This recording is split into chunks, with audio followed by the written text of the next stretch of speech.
Okay, so I was just reading some threads on Bass Resource, and they were talking about bite detection. And I found it really interesting. And I totally looked at this the wrong way, so I want to share this with you guys. When I'm fishing a jig or I'm fishing a Texas rig like this, you guys can't see it, but I'll show you quick. This is a little baby D-bomb, the 1/2 ounce weight. But the point is, one of the members who's been bass fishing for a long time, he's talking about bite detection, and it's all about detecting that bite. Sure, the rod is going to help. It's better to have something that, I guess you could say, have better components, but at the end of the day, I don't know if a $300 rod is better than a $400 or $500 rod in these terms.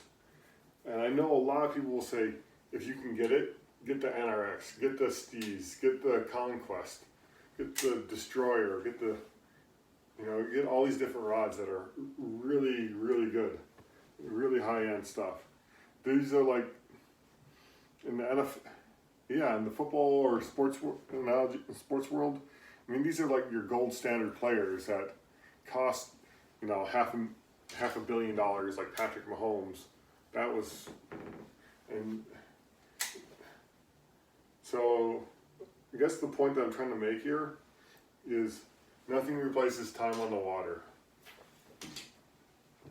Nothing replaces understanding what a bite detection, a strike looks like, or bite detection feels like in your hands with whatever rod you're using. So in my last tournament that we did, my buddy and I, we were fishing Forest Lake in Minnesota, and we were fishing Texas rigs. I talked about this a little bit, maybe not a lot. And we were fishing in anywhere from probably 8 to 12 feet of water, but mostly 10 to 12 we were catching the fish. Caught one on a swim jig early on, and that seemed to get the fish really in a feeding frenzy. But I had been struggling all year to detect bites on soft bottoms, or even just in general. Like this year I've struggled, in the last couple of years I've really struggled to detect bites, actually. And I've really noticed this when I go into my higher end rods. So anything that starts hitting that $300, $400, or $500 price point, it's almost impossible for me at times to detect bites. And I'm telling you this because some of you guys are probably young anglers and thinking, hey, I need this rod, I need that reel. I'm not so sure you do. I'm not saying it's a lie or it's a myth, it's a fallacy, but I'm not so sure you do. I think a lot of people, including myself, are still better off with like something around the 2 to 350 range. Like, I won't even say 350, but like 2 to 250 range for a rod. Like that's where you get, like, in my opinion, optimum quality in the blank, in the guides, and in bite detection and sensitivity, like being able to attack the bottom composition, whether you're fishing, whether it's sandy or rocky or it's muddy, because you can't feel anything. It's just like you're pulling through crap, like manure almost. Even though I don't know what that feels like, but it's that idea, it's that concept in your head. It's like, so when you're out there fishing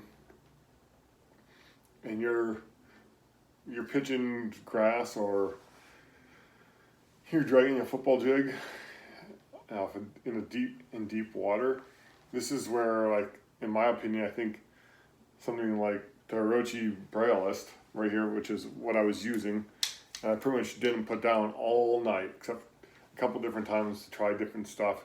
But I kept going back to this. This is my bread and butter. And there was a couple times I actually missed bites with this rod because I was so used to feeling the weeds, the grass, whatever I was in at night. And looking back at it now, it's like, oh, everything makes sense. And it's like a month after the fact, and yet I'm still learning from this. And this is just the evolution of life and fishing. You're always going to be learning. You're always going to be trying to figure out what you could have done differently or what you could have done better. So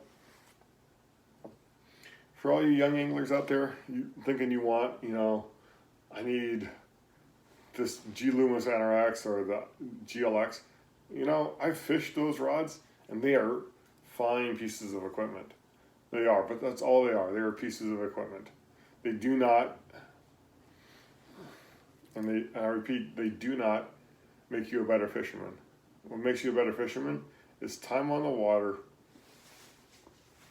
and being able to detect a bite in your hands.